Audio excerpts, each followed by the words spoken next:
সাথীরা travel with lily YouTube চ্যানেলে সকলকে স্বাগত জানাই। আজকে আমরা চলেছি মনসা বাড়ি, আমাদের এই গ্রামের পুজোতে। তো চলুন দেখা যাক ওখানে কি অনুষ্ঠান হচ্ছে।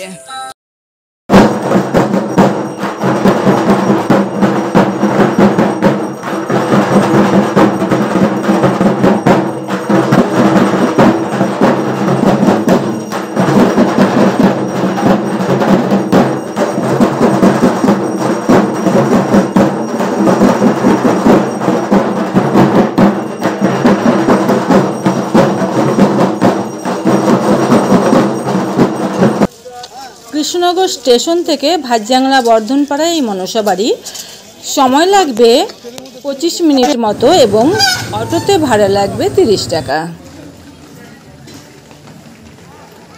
এই যে দেখতে পাচ্ছেন মা মনসা যার উপরে ভর করেছিল বলে আমরা এতদিন জানি, তার কাছ থেকে আমরা জেনে নেব কত বছরের পুজো এবং কিভাবে এখানে পুজো শুরু হলো। আসুন যাই।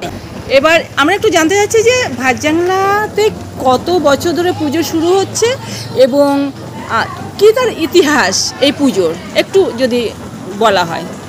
এই পুজোটা ধরেন আমাদের এইখানকার মার আবির্ভাব হয় আমার স্কুলে, আমি প্রাইমারি স্কুলে পড়তে যাওয়ার পর। এই ধরেন আমি তখন ক্লাস 4-এ পড়তাম। বৃত্তি পরীক্ষা দিতে গিয়ে আমার স্কুলে তার মার একটা আবির্ভাব হয় আমার গায়ে। তখন থেকে আমার এখানে 1977 সাল থেকে এখানকার প্রতিষ্ঠান হয়। এই প্রতিষ্ঠান হওয়ার পর থেকে আমাদের এখানে বিভিন্ন দূর দূরান্ত থেকে লোকজন আসতো, যা মানত করতো তারা উপকার পেত, আর বিভিন্ন রকমের বেদি থাকতো। এখন বর্তমানে আমি এখন বড় কাজ কামে থাকি, তো এই জন্য জিনিসটা কম করি। আর পুজোর সময় যারা আসে তারা এটা উপকার পায়, আর যারা মানত করে মাল কৃপায় এখানে দয়াতে তার বেদি যাদের কামনা করে আসে তারা উপকার পায়। কত বছর ধরে এখানে পুজো হচ্ছে? এটা 1977 সাল থেকে। আর এটা আমাদের পূর্বপুরুষের বাপ ঠাকুরদাদারা বলতে পারবেন না এটা কত সালের পুজো। এটা পূর্বপুরুষের বাংলাদেশ থেকে আমাদের এটা পূর্ব বাংলার থেকে এটা পুজোটা আবির্ভাব হয়। আর এখানে প্রতিষ্ঠানটা এখানকার আবির্ভাবটা হয় 1977। পুজোর আগের দিনই প্রতিমা চলে আসে। শ্রাবণ মাসের সংক্রান্তিতে এই পুজো প্রতি বছর এখনো হয়ে আসছে।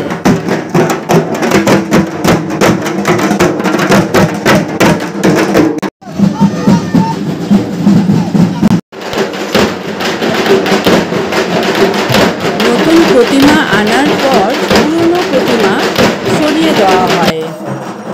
শুরু হয় পুজোর আয়োজন এবং অনেকেই আছে মানত করে, এখানে এখনও মানত করছে সবাই, এবং মানতের পুজো এই দিনকেই সবাই এসে দেয়।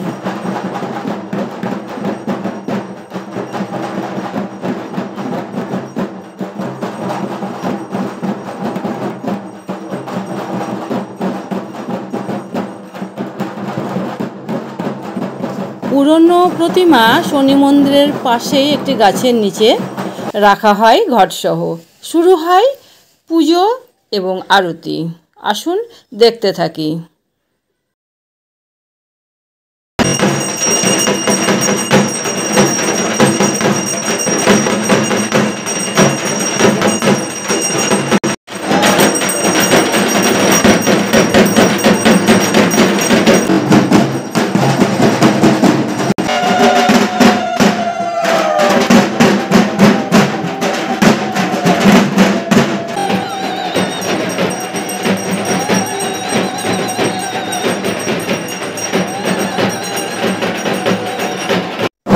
পূজার শেষে প্রসাদ বিতরণের ব্যবস্থাও এখানে আছে।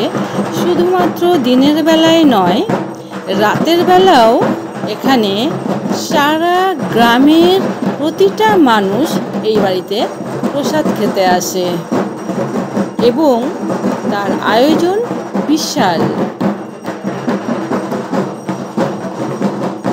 রাতের বিশেষ আকর্ষণ হলো মেলা। এখানে প্রচুর দোকান বসে এবং সবাই খুব খুব আনন্দ উপভোগ করে। প্রতি বছরই এখানে 3 দিন ধরে অনুষ্ঠান চলে এবং কোনো বছর ঝাপান, কোনো বছর মনসা মঙ্গল বা যাত্রাপালা এরকম হয়ে থাকে। এটা দেখবার জন্য সারা গ্রামবাসী ভিড় যেন এখানে উপচে পড়ে।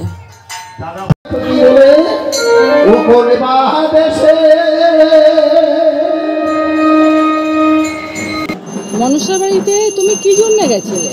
আমি গেছিলাম, ছেলের মানসিক ছিল, সেই মানসিক করতে গেছিলাম। মানসিক মানে মনের বাসনা পূর্ণ হয়েছে? আচ্ছা, ঠিক আছে। প্রিয় সাথীরা, আজকের ভিডিওটি কেমন লাগলো? যদি ভালো লেগে থাকে সবাই কমেন্ট বক্সে এসে জয় মা মনসা লিখুন। আজ এই পর্যন্ত, দেখা হবে পরবর্তী ভিডিওতে। সকলে খুব ভালো থাকুন, ধন্যবাদ।